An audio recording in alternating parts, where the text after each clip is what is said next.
बड़ा बाजार कुमार सभा पुस्तकालय के तत्वावधान में आचार्य विष्णुकांत शास्त्री स्मृति व्याख्यान माला की 15वीं कड़ी के अवसर पर मैं आप सभी लोगों का स्वागत करता हूं और साथ ही साथ सभी मंचस्थ महानुभावों का भी स्वागत है। हमारे अध्यक्ष महोदय और मुख्य वक्ता का भी स्वागत है। साथ ही साथ इस पटल से जुड़ने वाले सभी लोगों का स्वागत है। आचार्य विष्णुकांत शास्त्री की स्मृति में बड़ा बाजार कुमार सभा पुस्तकालय प्रतिवर्ष इस कार्यक्रम का आयोजन करती है। यह कार्यक्रम मई में ही निश्चित था, किंतु इस महामारी के कारण यह विलंबित हम लोग इसका आयोजन कर पा रहे हैं। शास्त्रीय विधान है कि किसी भी आयोजन के पूर्व मंगलाचरण किया जाता है। तो आज जो विषय प्रस्तावित है वह महात्मा गांधी और राम राज्य है। इसीलिए हम लोग महात्मा गांधी के प्रिय भजन जो नरसिंह मेहता द्वारा इसको प्रस्तुत करने के लिए प्रसिद्ध गायक श्री ओम प्रकाश मिश्र जी से आग्रह करते हैं कि वे आए और नरसिंह मेहता के प्रसिद्ध भजन वैष्णव जन तो तेरे कहिए की प्रस्तुति दें।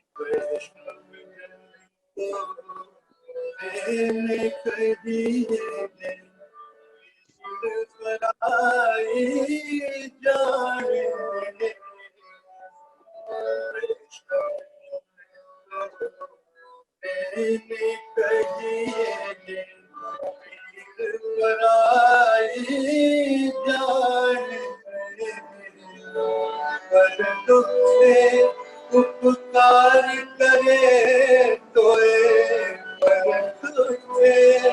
उपकार करे तोए मन अभिमान आए कराई जाने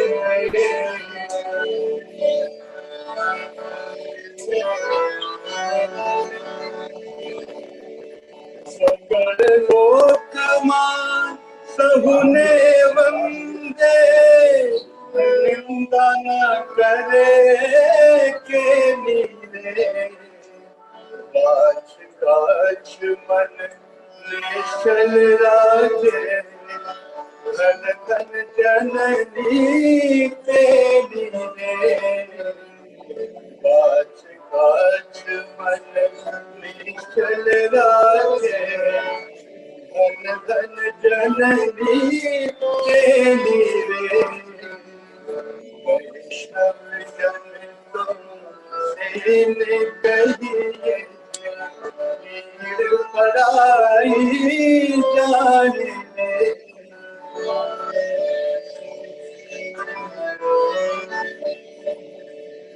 समदृष्टि में कृष्णा त्यागी पर श्री जेने मात में सजन बोले पर धन नव झाले हाथ में सजन बोले पर धन नव झाले हाथ में वैष्णव जन को तेने कहिए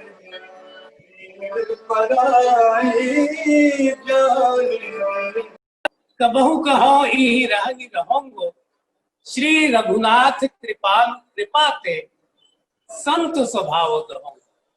इसी में जो आगे की पंक्ति है आप मिलाए नरसिंह मेहता के इस पद से, तो लगता है कि गांधी जी जिस विचार दर्शन के करीब थे, विष्णुकांत जी भी उसी विचार दर्शन को संत के साथ समाहित करते हुए जीवन में रूपायित करना चाहते थे। जथा लाभ संतोष सदा काहू सो कछ न कहूंगो परहित निरत निरंतर मन क्रम वचन नेम निबहोंगो परुष वचन आति दुसह श्रवण सुनिति पावक न कहूंगो। लंबा पद है और मुझे ये आनंद होता है कि इस प्रकार के भाव दोनों मिल रहे हैं। और आज इस जो विषय है, मैं ज्यादा विस्तार में नहीं जाना चाहता हमें विद्वान, लेकिन मैं फिर जोर देना चाहता हूँ कि अगर हमारे मन में इस राम राज्य का सपना है, अगर हमारे मन में राम राज्य के संकल्प की पूर्ति का कहीं न कहीं वो जज्बा है, तो निश्चित रूप से चाहे जो भी शासक दल के लोग हों, हमको उनको सहयोग करके इस सपने को साकार करने के लिए समर्पित करना होगा। गांधी जी ने पूरी तपस्या से रामचरितमानस की जिस प्रकार साधना की थी और रामचरितमानस के तुलसी को हृदयंगम किया था, उसमें कहा ही है, राम राज बैठे त्रैलोका, हर्षित भये गए सब शोका, वैर न कर काहू सब कोई, राम प्रताप विषमता कोई। इस वैषम्य को मिटाने के लिए हम कटिबद्ध हो, संकल्प निष्ठ हो कि आज की जरूरत है। नहीं दरिद्र को दुखी न दीना, नहीं को अबुध न लक्षण हीना। एक एक पंक्ति की चौपाई के आधे आधी अधाली को, टुकड़े को अगर हम व्याख्यायित करें तो हमारा देश और समाज गौरवान्वित हो सकता है। आइए भारत को उस शिखर पर ले जाने के लिए इन दो विभूतियों को स्मरण करते हुए हम उस दिशा में आगे बढ़े।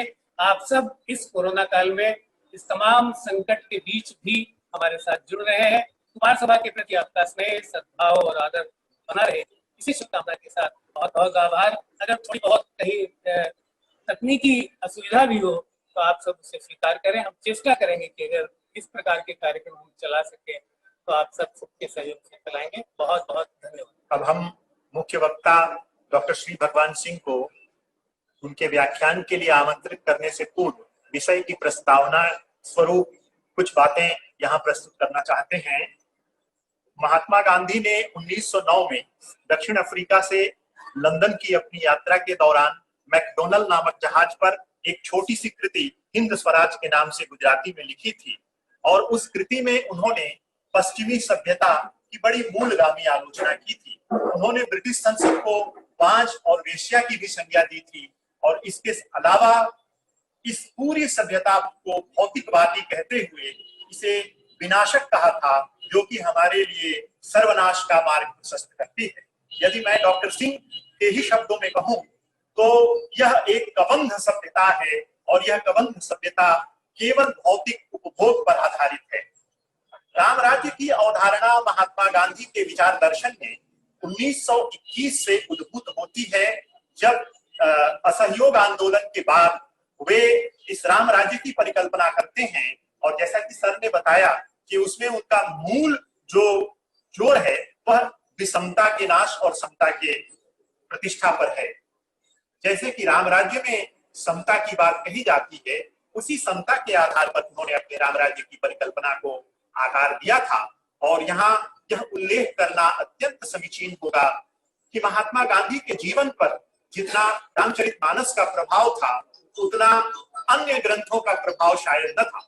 बार बार ये बात कही जाती है कि उनके विचार दर्शन पर थोरो, इमर्सन, रस्किन और टॉल्स्टॉय के विचारों का प्रभाव रहा है, लेकिन ध्यान से देखने पर यह लगता है कि वो अपने आदर्शों के लिए जितना अधिक रामचरितमानस से तत्वों को ग्रहण करते हैं, शायद ही किसी कृति या विद्वान से वो ग्रहण करते हैं।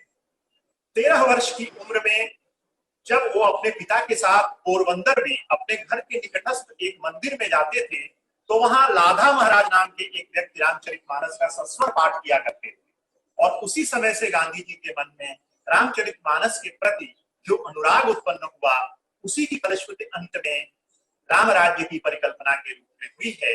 राम राज्य के रूप में एक ऐसी परिकल्पना वो करते हैं जहां दैहिक दैविक भौतिक तापा राम राज काहू नहीं जापा। तो इस संदर्भ में डॉक्टर सिंह गांधीवादी प्रख्यात विद्वान हैं। गांधीवाद उनके चिंतन के केंद्र में है और लगातार गांधी पर उन्होंने कृतियां लिखी हैं। गांधी और दलित भारत जागरण, इसके अलावा गांधी और तुलसी और गांधी के विविध पक्षों पर उनकी कृतियां हैं। वो राम राज्य पर विस्तार से प्रकाश डालेंगे और हम में बताएंगे कि किस ढंग से गांधी की राम राज्य की परिकल्पना एक नैतिक आदर्श राज्य के रूप में प्रतिष्ठित की गई है। मैं अब आदरणीय डॉक्टर श्री भगवान सिंह को आमंत्रित करता हूँ कि वे आए और इस विषय पर व्याख्यान प्रस्तुत करें।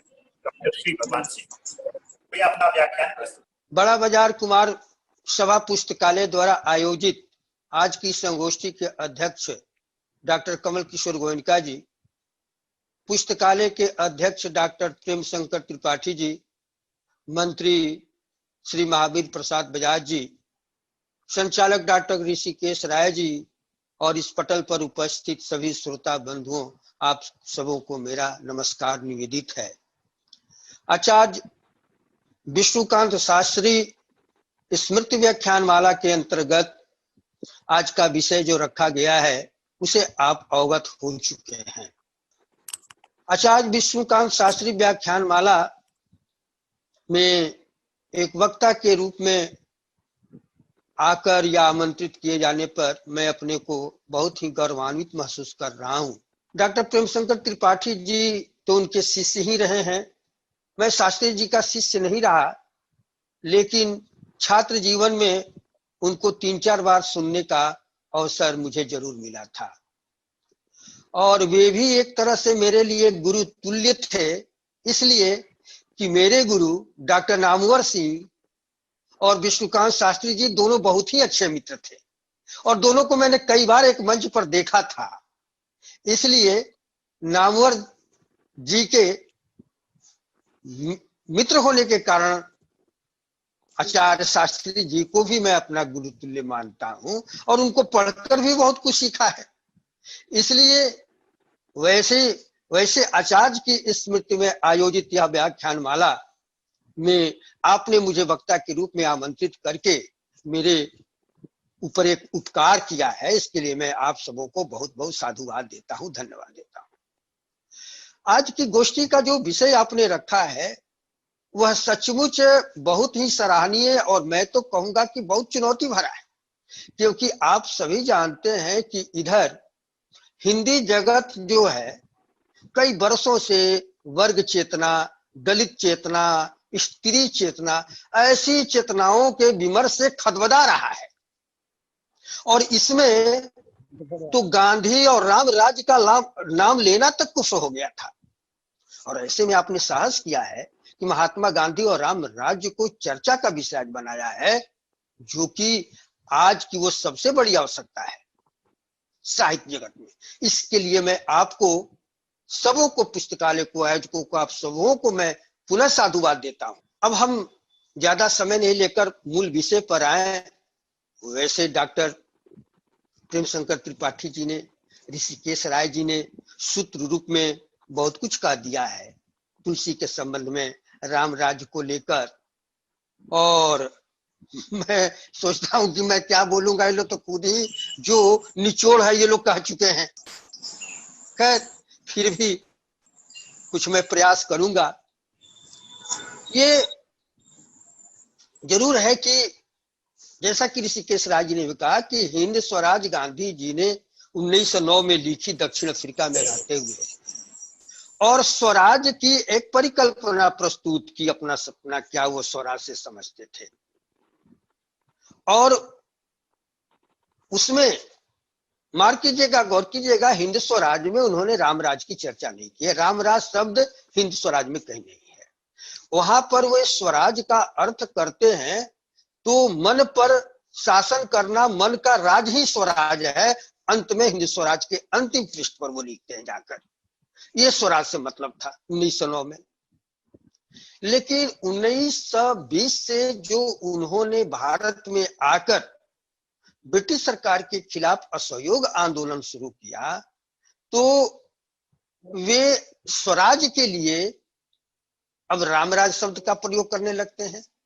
ताजुब होता है कि जिस हिंद स्वराज में उन्होंने थेरो का, टॉल्स्टॉय का, रस्किन का, इमर्सन का, कारपेंटर का जैसे पश्चिमी विचारकों का उल्लेख किया है, और 1904 में खुद उन्होंने अपनी आत्मकथा में लिखा है कि रस्किन की पुस्तक उनको मिल गई थी, पत्रकार पोलक ने दी थी, अनटू द लास्ट, और वो एक सांस में पढ़ गए थे और उसका बड़ा प्रभाव पड़ा। गांधी जी ने खुद इस बात को स्वीकार किया है और सर्वोदय नाम से उसका रूपांतर भी उन्होंने प्रस्तुत किया।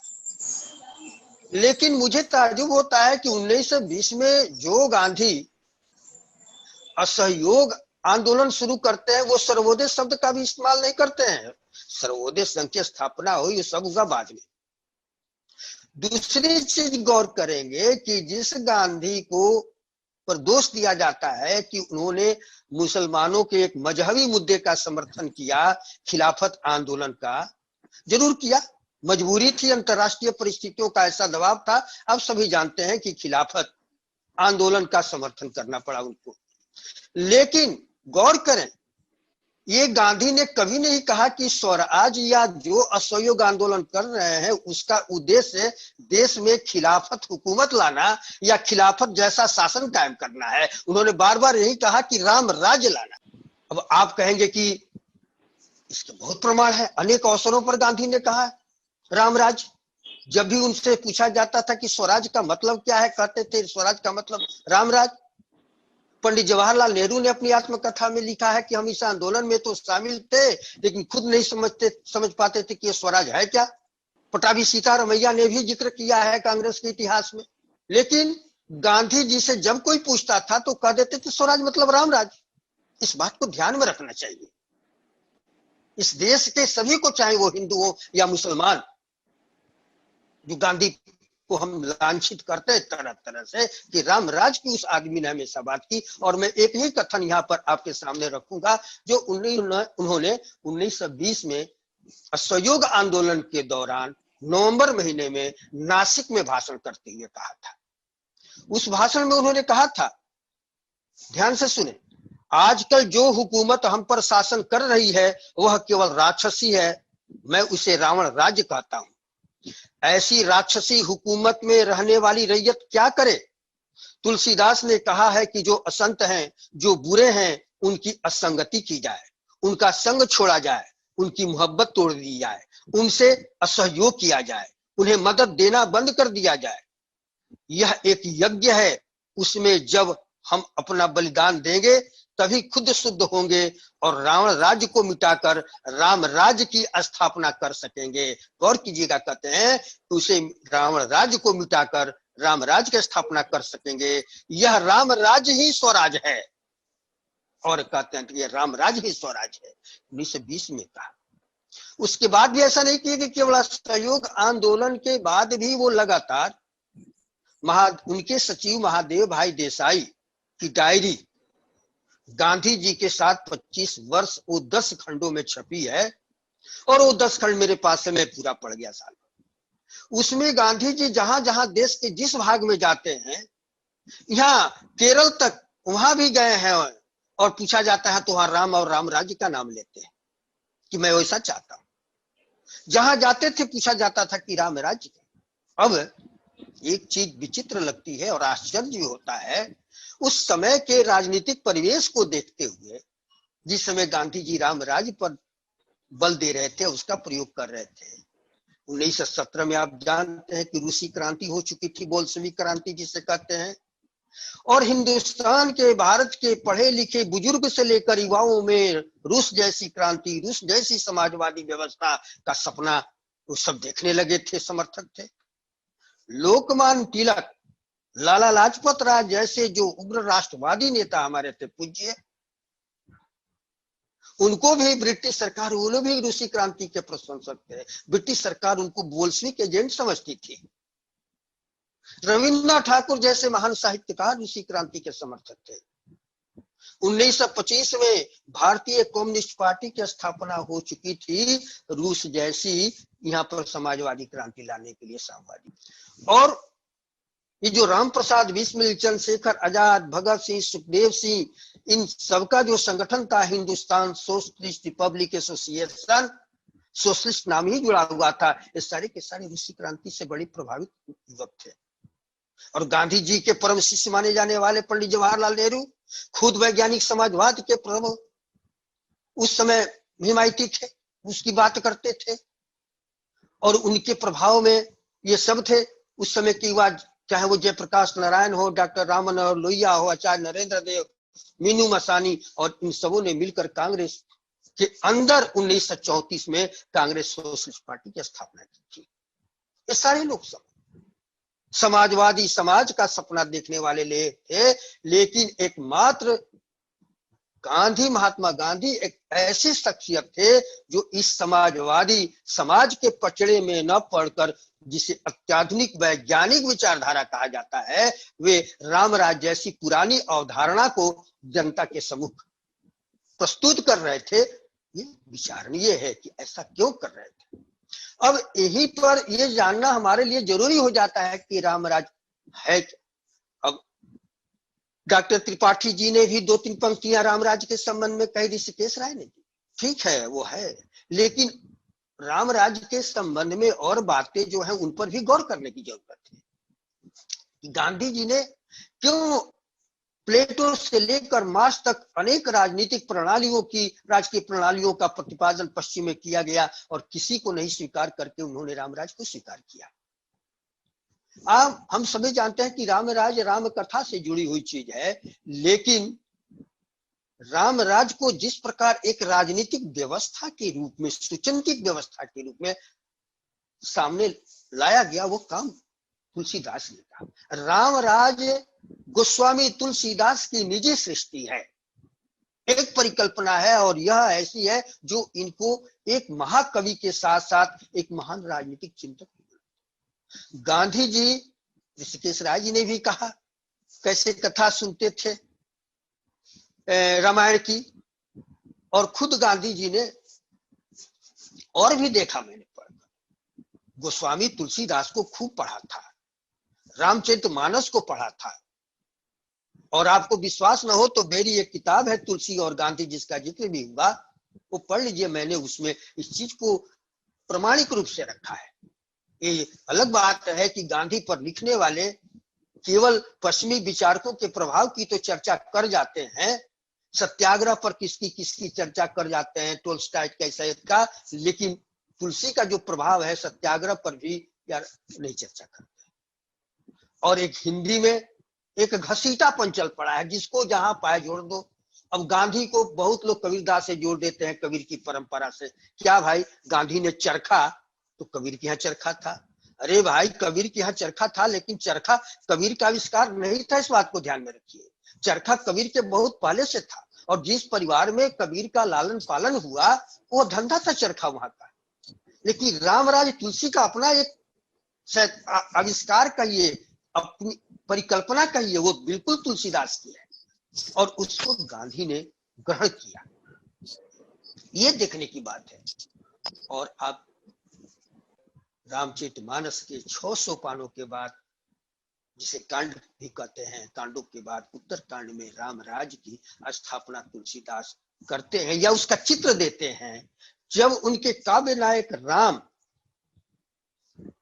पूरी धरती पृथ्वी को समस्त असुरों के अत्याचार, उत्पीड़न, दलन, दमन से मुक्त करके आते हैं, तब वे ऐसे रामराज के संस्थापक बनते हैं जिसके संबंध में आपने सुना त्रिपाठी जी ने। लेकिन मैं थोड़ा उसको और उसमें जाऊंगा विस्तार से कि रामराज बैठे त्रैलोका, हर्षित भय गए सब शोका, बैरून कर का हुसन कोई राम प्रताप सुनता।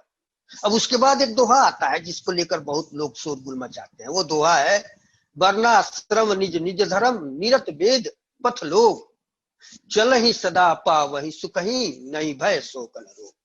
और फिर उसके बाद लिखते हैं, दैहिक दैविक भौतिक तापा, राम राज नहीं का वही व्यापा, सब नर कर ही परस्पर प्रीति, चल ही स्वधर्म निरत श्रुति नीति, नहीं दरिद्र को दुखी न दीना, नहीं कोई अबुध न लक्षण हीना, सब निर्दम धर्म रत पूनी, नर अरुणार चतुर सब गुणज्ञ पंडित सब ज्ञानी, सब कृतज्ञ नहीं कपट से आनी, एक नारी व्रत रत सब झारी, ते मन वचन कर्म अधिकारी।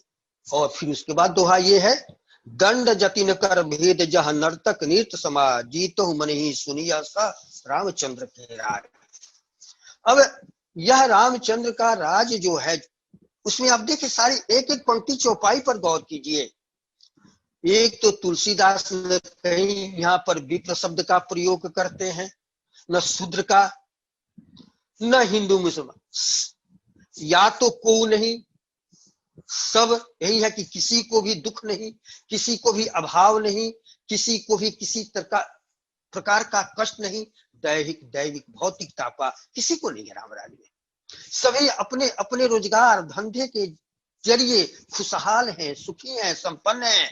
ठीक है कि यहाँ पर इस रामराज में आज की तरह बड़े बड़े कारखाने नहीं हैं, बड़े बड़े अस्पताल हैं। क्यों भाई अस्पताल नहीं है रामराज में? सभी स्वस्थ हैं, इस प्रकार की व्यवस्था है। वहां पर नहीं पर्यावरण का प्रदूषण है, वहां पर कोई बाहरी दुश्मन नहीं है। जीतने के लिए क्या है तो मन है, जीतो मन ही सुनिय से रामचंद्र के राज, कोई बाहरी दुश्मन नहीं है।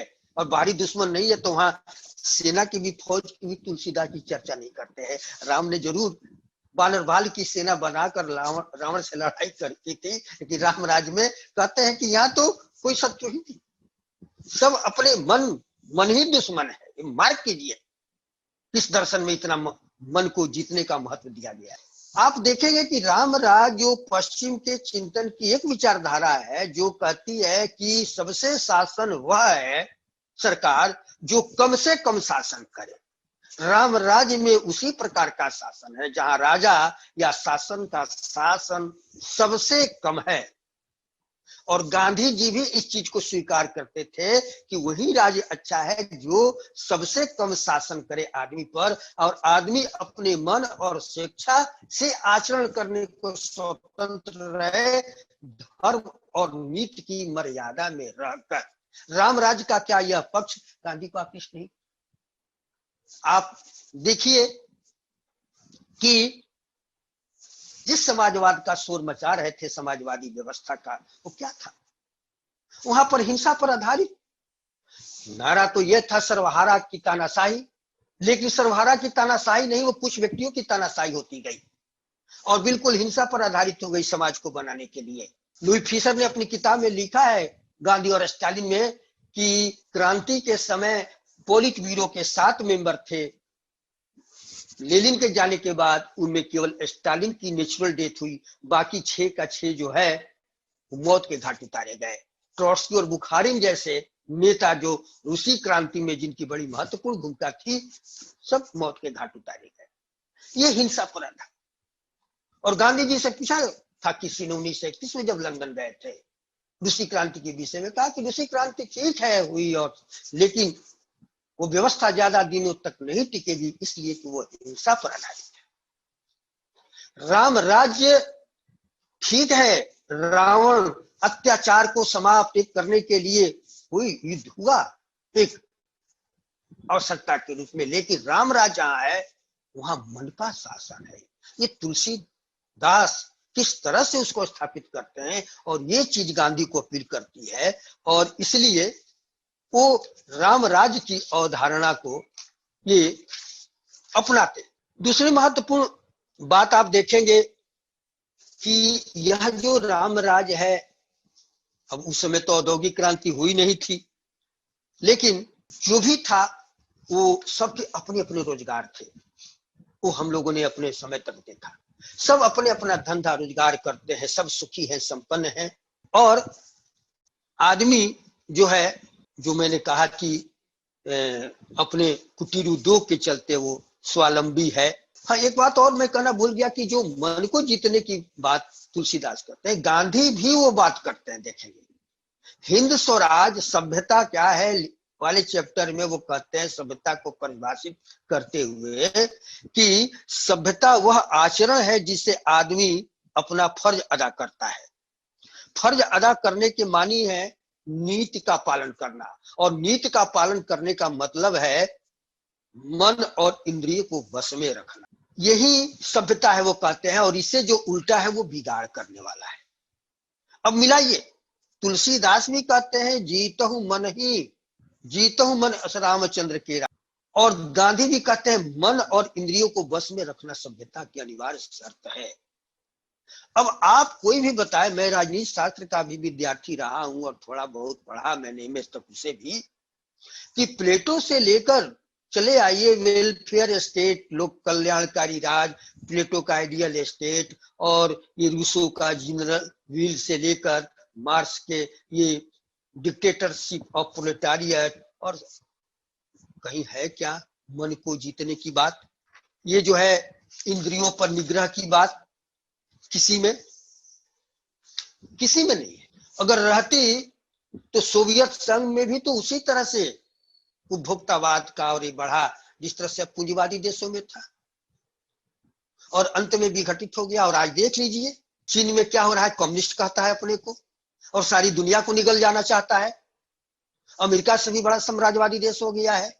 आज कोरोना देख लीजिए उसी की दिन है। तो यह तो है मार्क्सवाद, जिस पर लेकर आज भी हमारे कितने मार्क्सवादी लोग झूमते रहते हैं। मार्क्सवादी दर्शन जैसा वैज्ञानिक दर्शन तो है ही नहीं। यार किस बात का वैज्ञानिक दर्शन है भाई?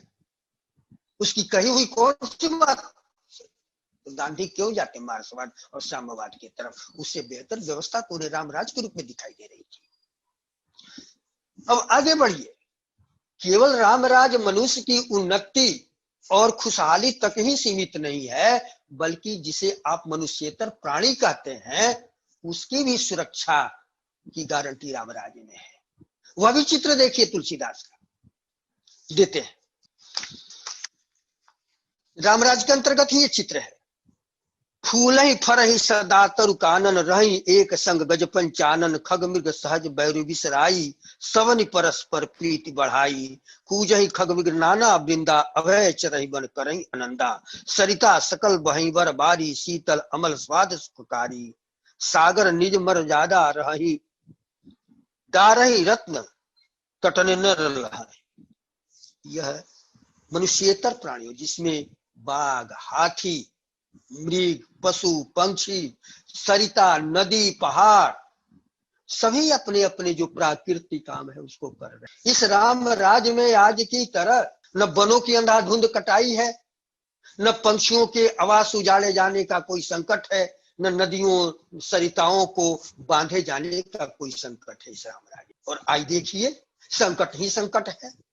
नाना प्रजातियां खत्म हो रही है, पंछियों की, जानवरों की, उनकी सुरक्षा की कोई गारंटी नहीं है। पहाड़ तोड़े जा रहे हैं। जिस पहाड़ के संबंध में हमारे यहाँ ऋषि मुनियों ने कहा समुद्र वसने पृथ्वी पर्वत अस्तन मंडले विष्णु पत्नी नमस्तुभ्यं। जिस पर्वत को पृथ्वी माता का स्तन कहा गया, उस स्तन को धड़ल्ले से हम काट रहे हैं विकास के नाम पर। रामराज में ऐसा नहीं है। और गांधी भी यही चाहते थे कि सबकी सुरक्षा हो, सभी प्राणियों की। और इसके संबंध में मैं उनका दो कथन आपके सामने प्रस्तुत करूंगा। एक 20 अक्टूबर 1927 के यंग इंडिया में उनका छपा लेख, उसमें उनका यह कथन है, गौर करेंगे। अहिंसा सब धर्मों में समान है, परंतु हिंदू धर्म में वह सर्वोच्च रूप में प्रकट हुई है और उसका प्रयोग भी हुआ है। मैं जैन धर्म या बौद्ध धर्म को हिंदू धर्म से अलग नहीं मानता। हिंदू धर्म न केवल मनुष्य मात्र की बल्कि प्राणी मात्र की एकता में विश्वास रखता है। मेरी राय में, गौर कीजिएगा, कहते हैं मेरी राय में गाय की पूजा करके उसने नया धर्म के विकास में अद्भुत सहायता की है। यह प्राणी मात्र की एकता में और इसलिए पवित्रता में विश्वास रखने का व्यवहारिक प्रयोग है। ये गांधी मानते थे कि मेरी राय में गांधी की पूजा कर, गाय की पूजा करके उसने दया धर्म को, ये प्राणी मात्र की रक्षा हिंदू धर्म की खास विशेषता है। गांधी को बहुतों ने दोष दिया कि क्या गाय गाय, बहुतों ने गाय का मांस यहाँ खाते थे। यह भी ऐसे लोग थे बुद्धिजीवी जो कह रहे थे, आज भी कहते हैं। इन मूर्खों को कौन समझाए? अरे गाय को अबद्ध माना गया, कब से माना गया? गाय की रक्षा के लिए रघुवंश में कहानी है ना, राजा दिलीप खुद महादेव शंकर के सामने अपने को समर्पित सिर के सामने कर देते हैं गाय को बचाने के लिए। तो यह मैं कह रहा था कि यह हमारे भारतीय दर्शन, जीवन पद्धति जिसको कहते हैं, जीवन शैली काम रहा है, अन्य जीवों को ही बचाना। महाभारत की कहानी आप सभी जानते हैं। राजा शिवी ने कबूतर को बचाने के लिए वे किस तरह बाज को अपने शरीर का अंग देने लगे, ये कथा मैंने, आप सभी जानते हैं। ये हमारी गांधी उसी चीज को पकड़ते हैं और ये चीज कहाँ है। और देखिए वनस्पतियों को लेकर वो क्या कहते हैं। 1929 के सितंबर महीने में यंग इंडिया में जो लिखा उन्होंने, उसमें लिखते हैं कि जब हम किसी पुस्तक को पवित्र समझकर उसका आदर करते हैं तो हम मूर्ति पूजा ही करते हैं। पवित्रता या पूजा के भाव से मंदिरों या मस्जिदों में जाने का भी वही अर्थ है, लेकिन इन सब बातों में मुझे कोई हानि नहीं दिखाई देती। उल्टे मनुष्य की बुद्धि सीमित है, इसलिए वह और कुछ कर ही नहीं सकता। ऐसी हालत में वृक्ष पूजा में कोई मौलिक बुराई या हानि दिखाई देने के बजाय मुझे तो इसमें एक गहरी भावना और काव्यमय सौंदर्य ही दिखाई देता है। वह समस्त वनस्पति जगत के लिए सच्चे पूजा भाव का प्रतीक है।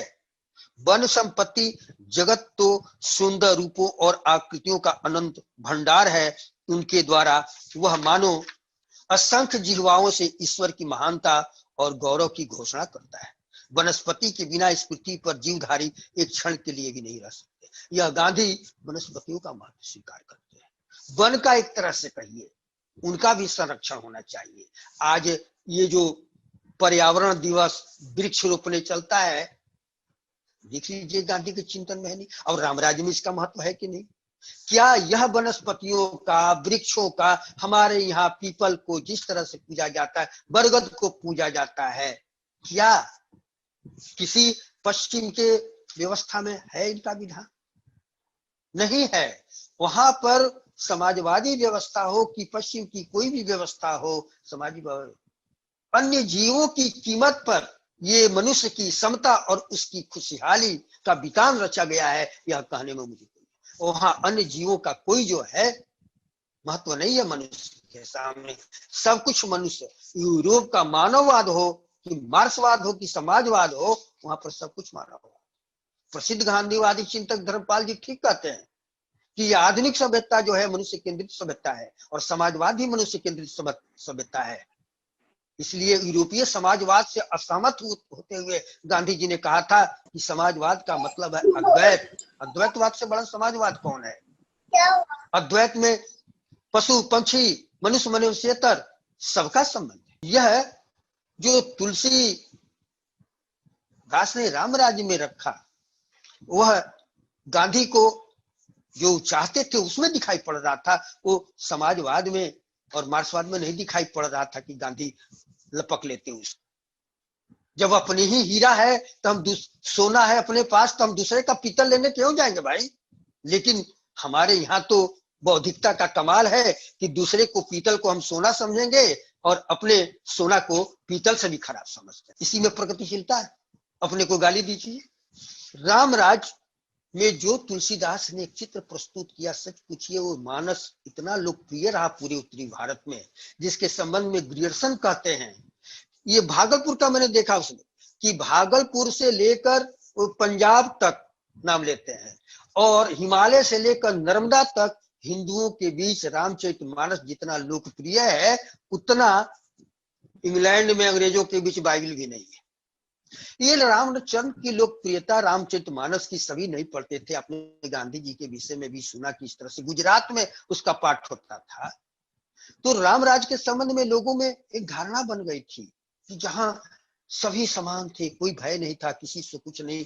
और मुझे याद है अपने गांव में बड़े बुजुर्गों से कभी कभी सुनने को मिलता था, जो बातचीत में कह देते थे ऐसे कि रामराज में तो बाघ बकरी एक घाट पर पानी पीते थे। बचपन में सुनकर बड़ा अजीब लगता था, बाघ बकरी पीते होंगे भाई, नहीं जानते थे, लेकिन लोगों में बसा हुआ था। तो तुलसीदास ने गौर कीजिए, लिखा है ना, उसी में सुनाया मैंने कि रही एक संग गज पंचानन और खग मृग सहज बैरु बिसराई। गज और पंचानन शिव एक साथ रहते थे। खग मृग सभी दुश्मनी भूल गए थे, प्रेम पूर्वक रहते थे। ये रामराज था। अब यही जो है कि हाथी और बाघ भी एक साथ रहते थे, लोगों के अंदर, सुनने वालों के अंदर बस गया था कि बाघ और बकरी घाट पर पानी पीते थे। और यह चीज जो है एक लोगों के माने ख्याल के रूप में बस गया था। यह आम आदमी यहाँ का जो था सपना देखता था कि उस प्रकार का राज्य हो जहाँ कोई किसी को सतावे नहीं, कोई किसी का दोहन नहीं करे, कोई किसी का। यह आम आदमी, ये लाख कम्युनिस्ट पार्टियां चिल्लाती रह गई, उस समय नहीं जानता था कि ये समाजवाद क्या होता है और ये सर्वहारा की तानाशाही क्या होती है। वो प्रेमचंद्र प्रेमाश्रम में भले लिख जाए, जिससे हमारे हिंदी आलोचक बड़ा मार्क्सवादी प्रभाव करते हैं। अरे यहाँ का किसान आदमी जानता कहाँ था कि रूस कहाँ है? हम लोग तो गांव में पैदा हुए, बचपन में किसी के नाम से नहीं सुनते थे रूसी क्रांति की चर्चा। हाँ, गांधी की चर्चा लोग करते थे, रामराज की चर्चा करते थे। गांधी जी ने इसको पहचाना कि यहाँ की जनता में रामराज की चाहत बसी हुई है, ये भी पहचाना और उसको पकड़ा और कहा ना कि वो देश में जहां भी गए तो इसीलिए वो राम और रामराज का नाम लेते थे। और सचमुच इसका चमत्कारिक प्रभाव हुआ कि शहर हो कि गांव, वहां से हजारों और लाखों की संख्या में मर्द और औरत गांधी के राष्ट्रीय आंदोलन में सहभागी बनते गए और अंत में ब्रिटिश साम्राज्य को बोरिया बिस्तर समेट कर यहां से जाना पड़ा। ये हमारे मार्क्सवादी और वामपंथी और जो भी हैं लाख झुठला दें, लेकिन सत्य यह है कि गांधी ने राम राज्य का सपना दिखाकर जिस पैमाने पर लोगों को सहभागी बनाया राष्ट्रीय आंदोलन का, उसका 10वां हिस्सा भी नेहरू का वैज्ञानिक समाजवाद और कम्युनिस्ट पार्टी का सर्वहारा की तानाशाही का कोलाहल नहीं कर सका। ये सत्य है। भले आप जो है किसी और को समाजवाद और मार्क्सवाद और माओवाद रटते रहिए, इसी रटते में देश का कितना विनाश भी हुआ है, खैर उस पर नहीं जाऊं। तो रामराज यह गांधी ने इसलिए पकड़ा। अब कहा है ना कि चांद में भी दाग है और तरह तरह के लोकापवाद, तो रामराज सब कुछ। मैं तो मानता हूं कि आप दिखला दीजिए, प्रमाणित कर दीजिए कि रामराज से कहीं किसी व्यवस्था में, प्लेटो से लेकर मार्च तक चले यूरोप के, अच्छी व्यवस्था का जिक्र है। फिर भी अब कुछ हमारे यहाँ के लोग हैं कि वर्णाश्रम पर आधारित है रामराज। वो है ना पलाई दुआ मैंने सुना है ना कि वर्णाश्रम निज निज धर्म, निरत वेद सब लोग, चल ही सदा पावही सकी नहीं भय वर्णाश्रम। अरे भाई, ये वर्णाश्रम जो है, अब देखिए तो किस रूप में तुलसीदास उसको रख रहे हैं। वह कार्य विभाजन के रूप में है, जिसे आप डिवीजन ऑफ लेबर कहते हैं, उस रूप में है। अब आज आप समाजवादी और लोकतांत्रिक दृष्टि से चाहिए कि तुलसीदास ने समाजवादी व्यवस्था की, अरे तो यूरोप में क्या समाजवादी व्यवस्था आ गई थी क्या उस समय, जिस यूरोप से इतने आप आह्लादित हैं? वर्णाश्रम समाज और राज्य के संचालन के लिए कोई इंफ्रास्ट्रक्चर, आधारभूत संरचना होनी चाहिए ही, तो सभी मानेंगे। ये समाज का नियमन और संचालन लुकाठी हाथ में लेकर और घर जलाने का आह्वान करने से नहीं होगा। ये कह देना बड़ा आसान है, कबीरा खड़ा बाजार में लिए लुकाठी हाथ, और जो घर जा रहे अपना चलो हमारे साथ। इससे राज्य और समाज नहीं चलता है। विद्रोही लोग और क्रांतिकारी लोग बड़ा झट से ये दोहा कर देंगे। एक तो वर्ण व्यवस्था भी उस रूप में वर्तमान थी। माना कि उस वर्ण व्यवस्था में बहुत बुराई आ गई थी, लेकिन चूंकि तुलसीदास के समय में न समाजवाद था न लोकतंत्र था, जिस तरह से अब कोई कहे कि रेलगाड़ी का जिक्र नहीं है रामराज में, हवाई जहाज का जिक्र नहीं है रामराज में, अरे चीजें थी नहीं, जिक्र कहां से आएगा? तो समाजवाद लोकतंत्र का कहा, तो जो चीज थी उसी को जितना हो सकता था, वर्ण व्यवस्था को समता मूलक बनाना, ये स्वतंत्रता, वो सब किया उन्होंने। और मैं तो यह कहता हूं दावे के साथ कि 1789 ईस्वी में जो फ्रांसीसी क्रांति हुई, और माना जाता है कि उसने यूरोप में समानता, स्वतंत्रता और बंधुत्व का ये जो परचम लहराया।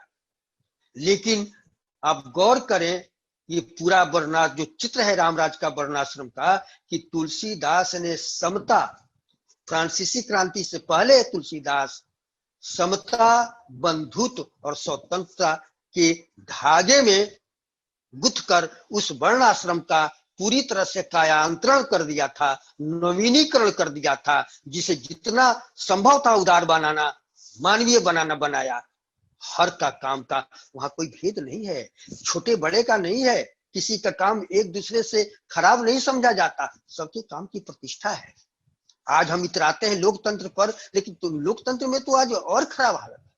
क्या इस लोकतंत्र में मंत्रियों को और ब्यूरोक्रेट नौकरशाहों को जो सुविधाएं उपलब्ध हैं, जो साधन उपलब्ध हैं, वो हम आम आदमी को है उपलब्ध? क्या कोई प्रोफेसर और कोई जो है अफसर अपने चपरासी को जी कहता है क्या? उनसे हाथ मिलाता है क्या? अपने सामने कुर्सी पर बैठने देता है क्या? लोकतंत्र में हम जी रहे हैं। रामराज में तो ऐसा नहीं है, सभी जो है समान है। दंड जतिन कर भेद कर नर्तक नृत्य समाज। ये उसी रामराज के संबंध में तुलसीदास लिखते हैं कि दंड जो है वो यतियों सन्यासियों के हाथ में है, और भेद नर्तक नृत्य समाज, नाचने गाने वालों के समाज में जहां राग रागनियों ताल स्वर का भेद होता है वहां है, बाकी कहीं भेद नहीं है। ये वह पुरानी वर्ण व्यवस्था नहीं है, वर्णाश्रम नहीं है, जिसमें के संबंध में कहा जाता था कि शूद्र चलता फिरता श्मशान है, अगर वह वेद का पाठ सुन ले तो उसके कान में शीशा पिघला कर डाल दो, और पढ़ ले तो जीभ काट लो। अब ये होता था कि नहीं, किसी ने कह दिया, मैंने तो कई जगह लोगों को कहा प्रमाण दीजिए, डाटा दीजिए कि ऐसे कितने शूद्रों की जीभ काटी गई और कितने के कान में शीशा पिघलाया गया। आप बहुत, हमारे यहाँ लोग उसको पक्ष में, वर्ण व्यवस्था इतनी खराब थी, तो दीजिए भाई, कोई डाटा नहीं दे पाए। लेकिन जिस यूरोप में मध्यकाल में लाखों औरतों को डायन के संदेह में जला दिया गया, इंक्विजिशन के नाम पर कितने वैज्ञानिकों को जिंदा जला दिया गया, उस यूरोप का नाम नहीं लेंगे। खैर, अगर एक चीज थी नहीं थी भी तो रामराज में नहीं है, तुलसीदास ने नहीं आने दिया। न किसी शूद्र को तपस्या करने के कारण रामराज में उसको प्राण दंड दिया जाता है। कोई भी तपस्या कर सकता है, पूजा कर सकता है, जो चाहे अपना जो है मर्यादा में रहकर कर सकता है। अब बहुत उन्नति कह रहे लोकतंत्र में, तो आज तो कहा जा रहा है और कानूनी रूप से होमोसेक्सुअलिटी भी ठीक है, लेस्बियनिज्म भी ठीक है, और रामराज में इसकी छूट नहीं है। ऐसे अप्राकृतिक कृतियों की, वेश्याओं की उपस्थिति नहीं है रामराज में, और गांधी भी ऐसी ही स्थिति चाहते, कोई भेद नहीं। अरे उसी राज में कहा ना कि पशु पक्षी सबके लिए है। ये जो पानी पीने की व्यवस्था को ये है, तो वहां जो था तुलसीदास ने कितना जानवरों के लिए, दूर फराक रुचि सब घाटा, जहां जल पिया ही बाज गज ठाटा। उसी अयोध्या में घोड़े और हाथी वहां अपना ठाट से पानी पीते हैं। पनघट परम मनोहर नाना, जहां न पुरुष कर रही स्नाना। स्त्रियों के लिए पनघट है, वहां पुरुष नहीं नहाने जाते। और राजघाट सब विधि सुंदरवर, मज्जही जहां बरनचारी नर। और राजघाट सब सुंदर, जहां चारों वर्ण के लोग स्नान करते हैं। यह है रामराज। और फिर भी आप कहते हैं कि तुलसीदास ने वर्णाश्रम। बहुत लोग, कुछ लोग ऐसे होते हैं ना कि मंदिर में जाते हैं तो मूर्ति के पास नहीं पहुंचकर देखते हैं तो बाहर लटके हुए घंटे को ही बजा कर चले आते हैं, समझ लिए मूर्ति का दर्शन कर लिए। उसी तरह रामचरितमानस के पूरे ये स्वरूप को समझने के बजाय ये दो पंक्तियों को वर्णाश्रम पकड़कर बस समझ लेते हैं, लेकिन जो अंतर वस्तु है रामराज की उसे नहीं। इसलिए भी रामराज ने गांधी को प्रभावित किया और पकड़ा, क्योंकि गांधी भी वर्ण व्यवस्था जिसे कहते हैं उसे पूर्णतः खारिज नहीं करके स्वीकार करते हैं। और यहाँ तक गांधी जी ने माना कि जो वर्ण व्यवस्था थी वो समाज में किस तरह संबंधों का अनुकूलन करती थी उस दृष्टि से बहुत। लेकिन अब प्रगतिशीलता का यही तकाजा है कि आप जब तक वर्ण व्यवस्था को दो चार गाली नहीं दें, जब तक हिंदू धर्म को दो चार गाली नहीं दें, आप प्रगतिशील नहीं माने जाएंगे। और वही होता रहा है। अरे भाई देखिए, तो अगर वर्ण व्यवस्था पूरी तरह से केवल खराब थी हजारों वर्षों में, तो भारत इतना उन्नत कैसे था? ये सोने की चिड़िया कैसे कहा जाता था एक समय? इंफ्रास्ट्रक्चर होता, ठीक है, उसमें बुराइयां आ गई। बुराइयां तो आज भी लोकतांत्रिक और समाजवादी व्यवस्थाओं में आ गई हैं। अब क्या कर रहे हैं? तो उन बुराइयों को दूर कीजिए। रामराज में तुलसी ने कोशिश किया, गांधी भी यही चाहते थे कि वो दूर। अब इस संबंध में बड़ा जो है कि वर्णाश्रम में यहाँ पर डॉक्टर राजेंद्र प्रसाद जो गांधी जी के सच्चे सेवक माने जाते थे, अनुयायी माने जाते थे। अनुयायी नेहरू जी जो भी माने जाए, लेकिन वो सच्चे अनुयायी नहीं थे। सच्चे अनुयायी सरदार पटेल, राजेंद्र प्रसाद यही लोग थे। और राजेंद्र प्रसाद जब राष्ट्रपति थे तब उन्होंने जो प्लानिंग चली थी, एक लिखा था संस्मरण असमंजस नाम से छपा हुआ है, प्रभात प्रकाशन ने छपा है।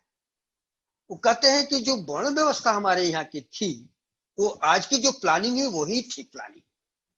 और उसकी विशेषताओं को रेखांकित करते हुए कहते हैं कि यह वर्ण व्यवस्था से अगर जात जन्म से जो आधारित है इसको हटा दिया जाए, ऊंच नीच छोटे बड़े का भेद हटा दिया जाए, तो आज की जो प्लानिंग है इससे वो ज्यादा बेहतर थी वर्णाश्रम, इसलिए कि उसमें समाज का या राज्य का नियंत्रण व्यक्ति पर था। व्यक्ति एक नीति और धर्म के अनुशासन से अनुशासित होते हुए अपना कर्तव्य करता था। दूसरी चीज कि वहां पर ये भौतिक पदार्थों को हथियाने की एक जो है होड़ नहीं थी।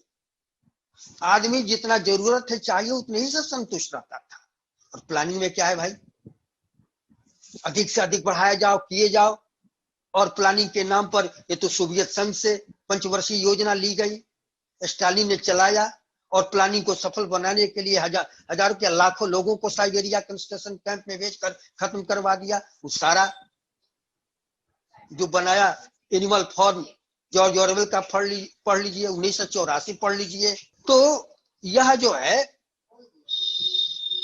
आप, अब मैं अधिक समय नहीं लूंगा, केवल एक बात और मैं कहूंगा कि रामराज को लेकर, वो अंतिम बात, कि ये हिंदू धर्म की अवधारणा है और गांधी जी ने हिंदू, अरे भाई ये हिंदू धर्म की अवधारणा है, लेकिन हिंदू धर्म मजहब और रिलीजन नहीं है। धर्म बहुत व्यापक है और यह धर्म ऐसा है जो धर्म का अर्थ कर्तव्य और स्वभाव से रहा है।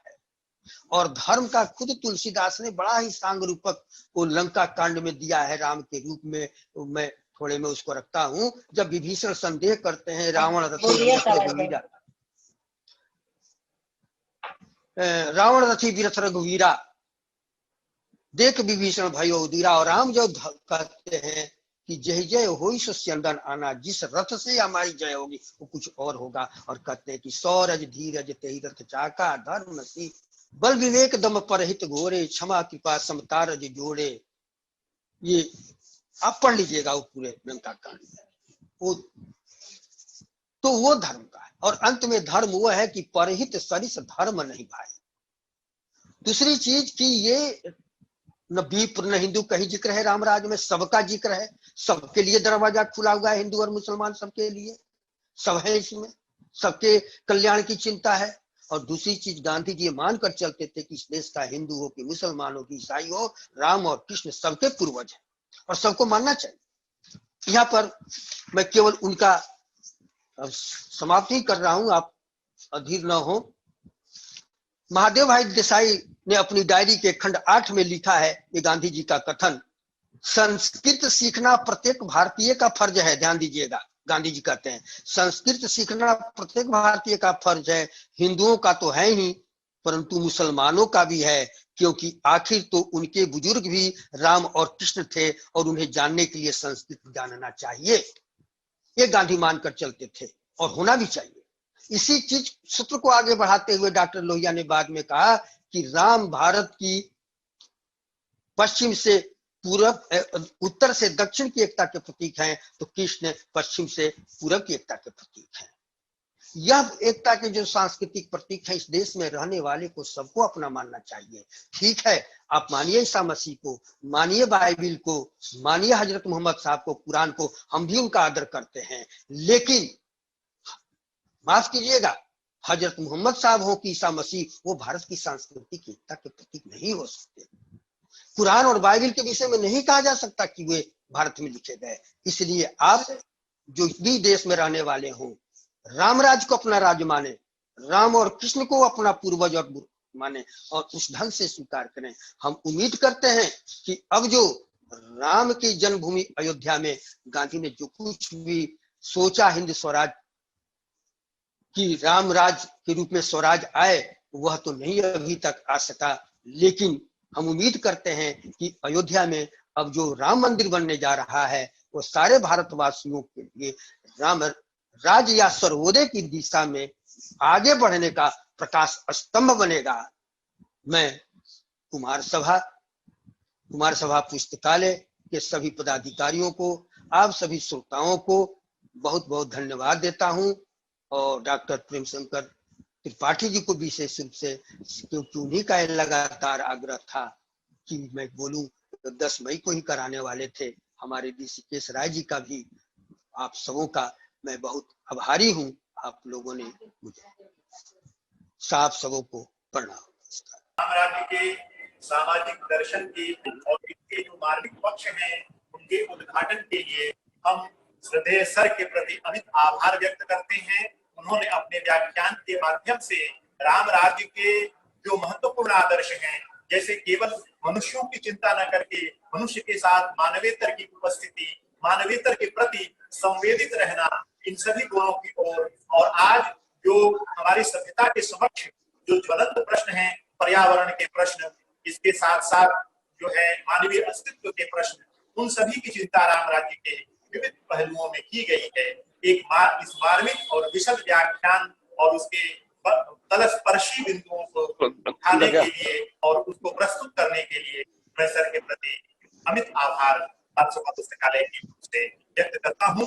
और अब हम इस कार्यक्रम के अंतिम पड़ाव पर हैं और अब मैं आदरणीय कमल किशोर गोयनका जी को अध्यक्षीय वक्तव्य के लिए आमंत्रित करता हूं। आचार्य विष्णुकांत शास्त्री स्मृति व्याख्यान के इस 15वें आयोजन में सभी सहभागियों तथा साहित्य के प्रेमी बंधुओं का मैं स्वागत करता हूं तथा श्री बड़ा बाजार कुमार सभा पुस्तकालय के अध्यक्ष डॉक्टर प्रेम शंकर त्रिपाठी जी के प्रति आभार प्रकट करता हूं कि उन्होंने आचार्य विष्णुकांत शास्त्री जी की स्मृति में मुझे महात्मा गांधी के रामराज्य पर कुछ कहने का अवसर दिया।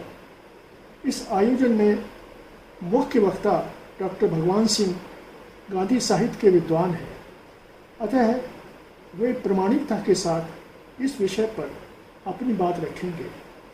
परंतु मैं तो गांधी का छात्र हूं और उन्हें पढ़ने समझने के लिए प्रक्रिया में हूं, अतः कुछ सामान्य सी बातें मैं आपके सामने रख सकूंगा।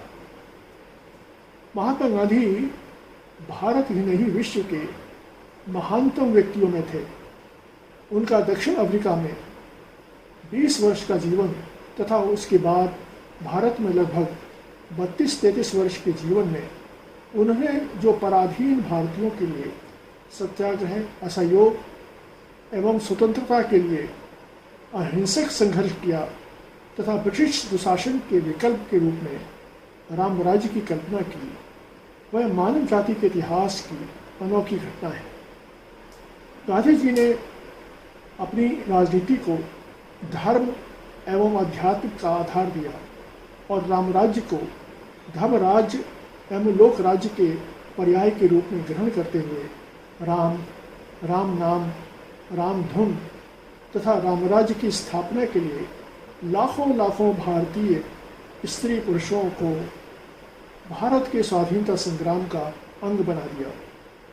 गांधी जी को अपरिमित शक्ति एवं नेतृत्व क्षमता भारतीय संस्कृति के मानवीय मूल्यों, रामायण और गीता से तथा गोस्वामी तुलसीदास के रामचरितमानस से मिली थी। भारत के 2 महाकाव्यों भगवद गीता तथा रामचरितमानस ने गांधी जी के जीवन दर्शन तथा स्वराज संघर्ष की दिशा तय कर दी और इससे सारे उद्योग और उनके सारे प्रयोग राम राज्य पर केंद्रित होते चले गए। महात्मा गांधी का राम से परिचय किशोरावस्था में ही हो गया था। राम का नाम उन्हें भूत भय से मुक्त करता था। उसका अध्ययन किया तो उनका संक्षिप्त रूप तैयार किया और राम नाम के सभी रोगों, विपदाओं तथा बाधाओं की रामबाण औषधि मान लिया। गोस्वामी तुलसीदास की राम कथा और राम सीता के व्यक्तित्व तथा उसके श्रेष्ठ मानवीय एवं संस्कारी तत्वों ने ही एक प्रकार से उनकी रचना की थी। गांधी जी ने लिखा है कि तुलसीदास और रामचरितमानस हिंदू धर्म के मूल आधार हैं और उनके रामराज्य एवं स्वराज्य के लिए अधिकांश प्रेरणा उनसे ही उनको मिलती है।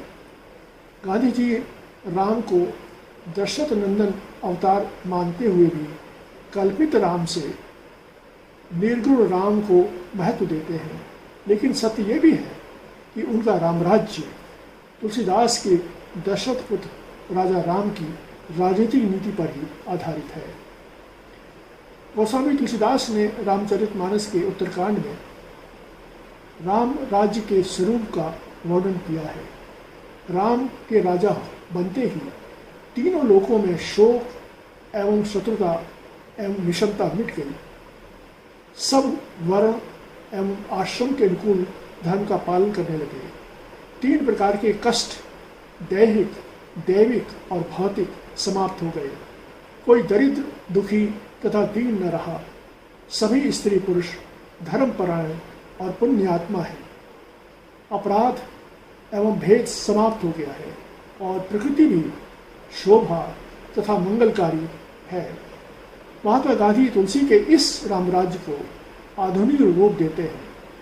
गांधी जी तुलसीदास के समान राम भक्त तो नहीं थे, अतः उनके राम राज्य में ब्राह्मण, गाय, मोक्ष एवं राम का ब्रह्मत्व तो नहीं मिलेगा, लेकिन वे भारतीय स्वतंत्रता के नायक थे, इसलिए वे सारे तत्व उनको राम राज्य में मिलेंगे जो दीनहीन, दरिद्र, दुखी जनता के कल्याण एवं मुक्ति के लिए आवश्यक है।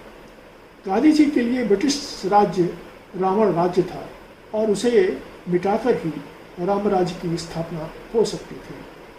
वे राम राज्य को हिंदू राज्य नहीं बनाना चाहते थे, वे उसे धर्मराज बनाना चाहते थे जो धर्म, सत्य तथा न्याय पर आधारित हो, जिसमें रंग, जाति, धर्म, लिंग आदि का भेद न हो, जो प्रजातंत्र एवं नैतिक सत्ता का शुद्धतम स्वरूप हो, जो निर्धनों का स्वराज्य हो, जनता सुखी, समृद्धिशाली एवं शांति का जीवन व्यतीत करती हो तथा जो धरती का स्वर्ग हो।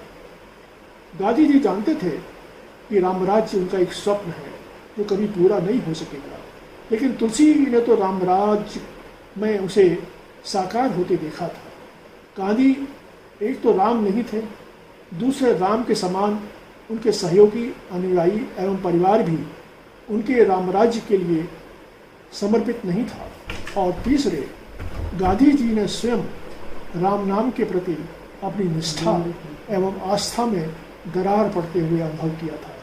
लेकिन उनका योगदान यह है कि उन्होंने रामराज्य के इस सर्वोच्च मानवीय आदर्श पर स्वराज आंदोलन को चलाकर राम कथा एवं उनके चरित्र के आदर्शों से राम रावण के युद्ध के प्रतीक के से सारे देश में रामराज की आकांक्षा उत्पन्न कर दी। गांधी जी के बलिदान से भारतीय राजनीति में रामराज्य का स्वप्न भी अदृश्य हो गया, लेकिन वह लोकमानस में बना रहा और तब तक बना रहेगा जब तक हमारे जीवन का वह अंग न बन जाएगा। श्री नरेंद्र मोदी के अयोध्या में राम मंदिर के शिलान्यास से एक नई आशा का संचार हुआ है और उनके वक्तव्यों से एक बार फिर राम राज्य की पवित्र आकांक्षा उत्पन्न हुई है।